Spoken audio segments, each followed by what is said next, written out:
Hello, welcome to Scrapbooking Station. In this video we're going to create pages that look like quilt blocks. So 12 by 12 is a great format to do that with. I think this is being released the 1st of autumn and it's appropriate. So I'm going to put the camera over my shoulder, we'll get right in. Okay, I would not have ordinarily started with this page, but since I let the cat out of the bag, so to speak, in the end of the last video, we'll start here, but all these first pages are all going to be about blocks. So let me move this guy out of the way. That's Newman.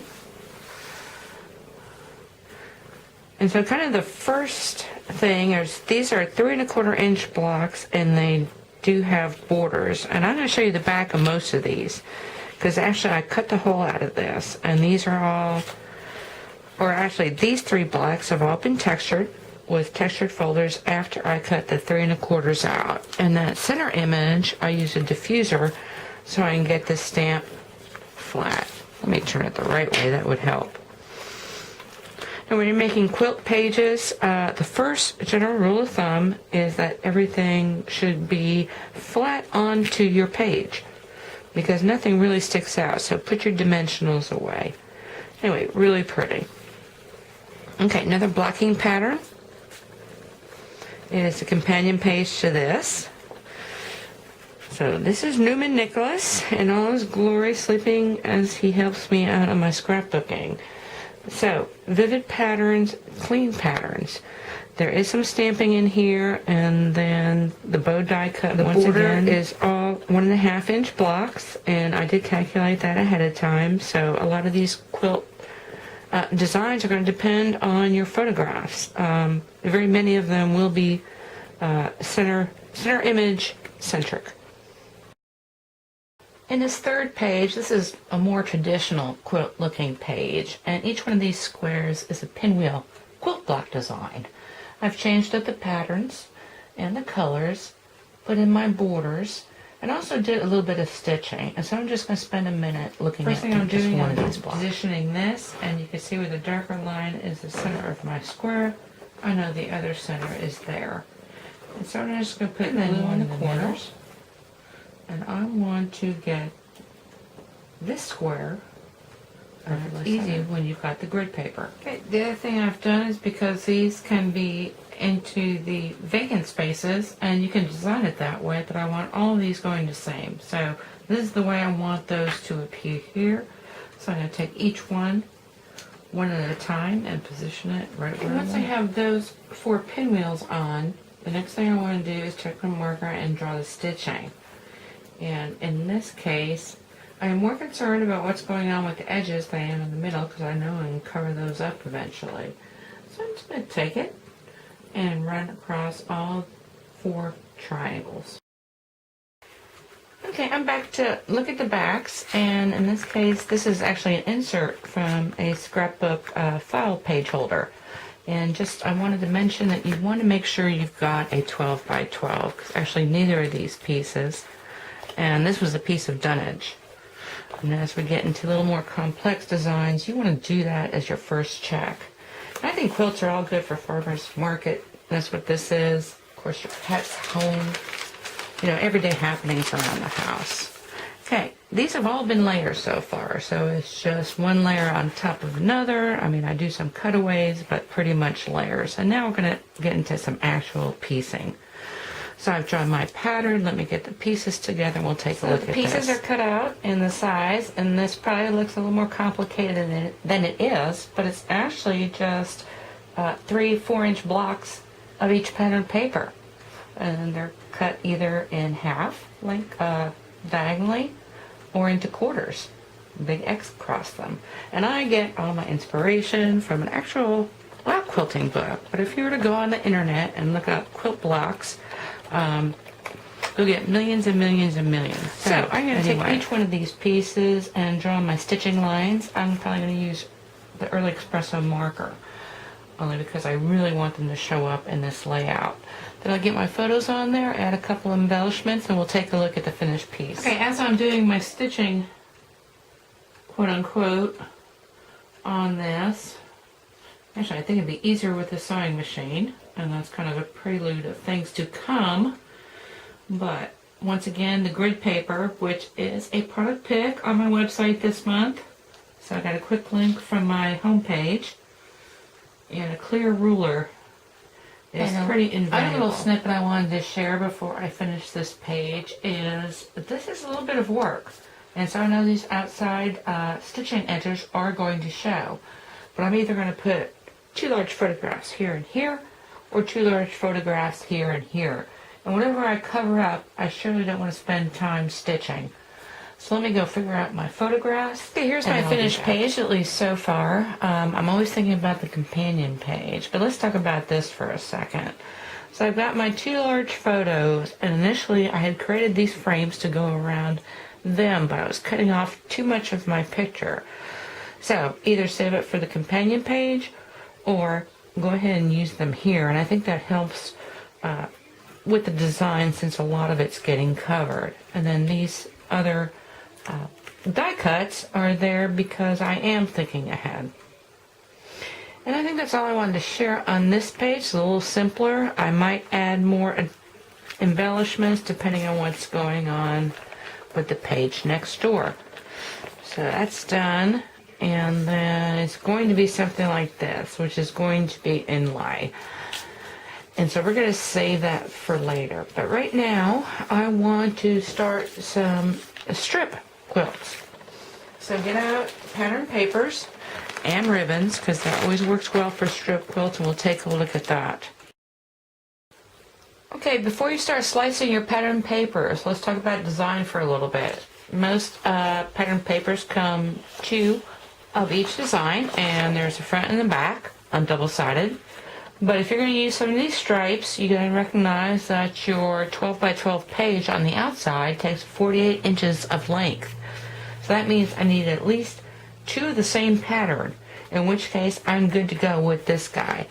So the other thing is I love this tone-on-tone turquoise, but on the other side I've got this really pretty pattern paper which I can use as borders on my scrapbook or as card corners. So if I'm going to cut some of that turquoise out, I want to cut it in the middle. And again, you've got 2 pages of that. Anyway, the other colors, I coordinate some solid cardstocks because I always want to use some solids in this as well. And the next design is what my photo is going to look like. And so these are the photo collage that I'm going to put in the center of this page. And so I've got 2.5 inches left on either side. So I'm going to cut the widths of these strips to be somewhat intriguing. So since I have 2.5 inches, I'm going to cut 4 half-inch strips, 2 3/8 strips.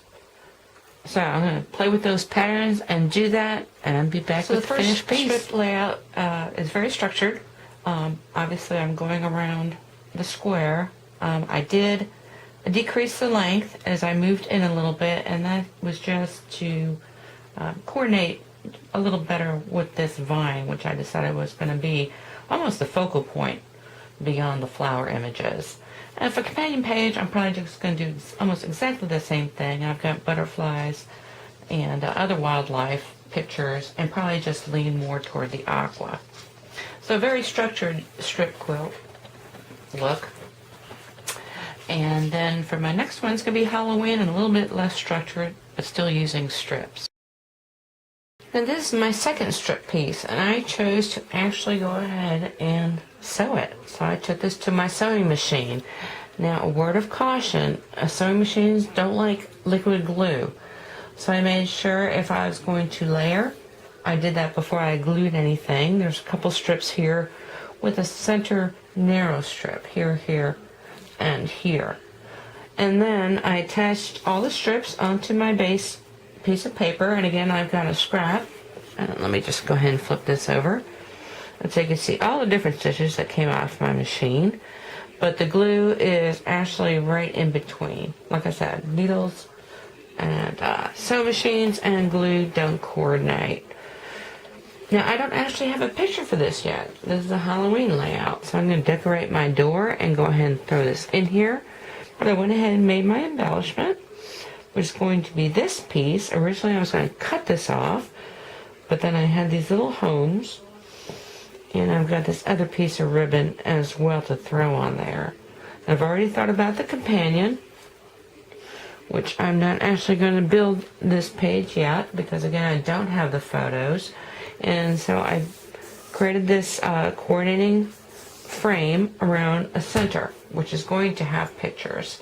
What I'm going to do here is real similar to a scrap paper border. So if you want to go back and look at scrapbooking, I think it's Scrap Paper Borders is the name of the video. And so what I start off with is very geometric shapes of my pattern papers. Let me just pull a couple of these out. This one's like this, because I'm also going to stitch these as well. This one's actually both sides, so I can pick and choose. And then I kind of slice them up, and when I put this on my border, I'll probably start positioning something like this. Maybe put this there.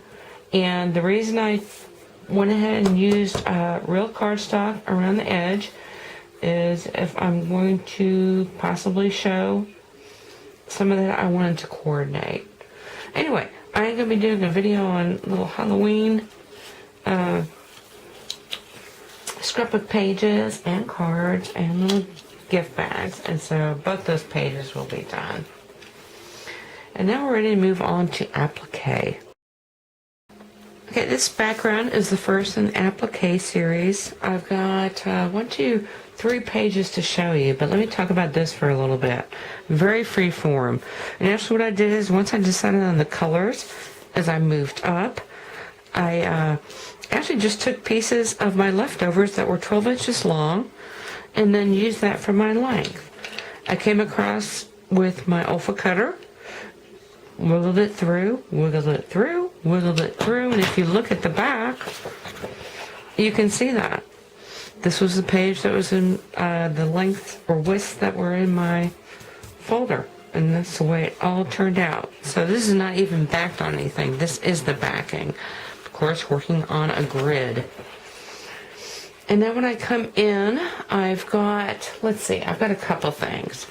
I already know this section. So the only thing I really kept an eyeball on was that I wanted this to be 4 to 5 inches as it came across. I know the pictures I want to throw on here. And what I'm going to do is I'm actually going to draw a line. And then I'm going to follow up with my cutter and cut that. The other thing I've done, forgive me for reaching, is I've got a couple trees. Very basic shapes again. And let's see, something like this.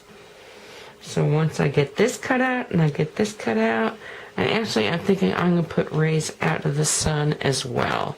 So I'll be back with that finished page. This is the finished page, and you see where I added the title. I did all my stitching, this time using the color that coordinates with the color pattern or solid that I was stitching on. The other thing I did is added a solid panel behind the photograph, and that just kind of evens things up. So a couple solids here and here, nice balance. Because it is so simple, you want to make sure you do have balance. And then I haven't really talked much about journaling because usually I save it for the second page, or it's only on one page of my 2-page layouts. So that's where I decided to put it there.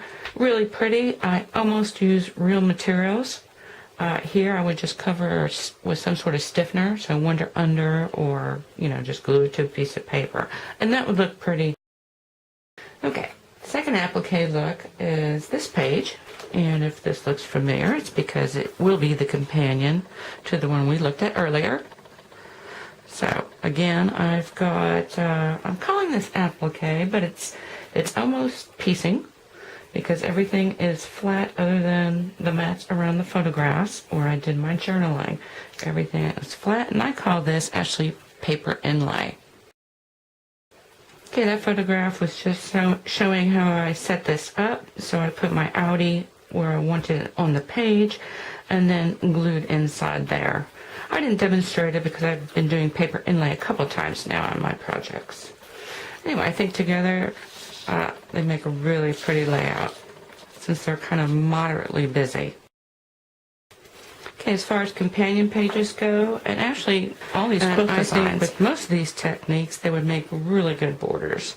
And that's all I've done here. So I repeated this pattern from this side. I've changed my button colors, but made some of the photographs a little matted on solid color, and so it's not just so crazy. So again, really nice border treatments for your scrapbook pages. And then I've got one more to show before we finish up here. Okay, so I talked about originally doing exactly the same thing on the other side, and then because of my photos, I don't always save my photos, unfortunately. To enable squares, I had to go with rectangles, and that changed up everything. And you probably recognize this really pretty paper. And actually, this has nothing to do with quilts, so it's real possible to pair a very busy piece with maybe something a little simpler that's got nothing to do with quilts. So just as far as elements, the same bow that goes here and here. This is the paper twine cording, and I still have sampler packs at my Etsy kit for that. But little stamping and little text, and of course this is on a panel of pattern paper. I don't know if you can see that. And so therefore I cut out my very pretty turquoise. And so I've got that to use for later. Anyway, plenty to do, plenty to think about. I hope you try some of this out, some of these designs. As always, I'm going to leave you with a photo collage of all the different projects. And then I'm thinking next week we're going to go grunge. So all these straight lines and pristine pattern papers. Let's take out the daubers, the sprayers, and of course metallics to do grunge and steampunk. Anyway, hope to see you then. Thank you for watching.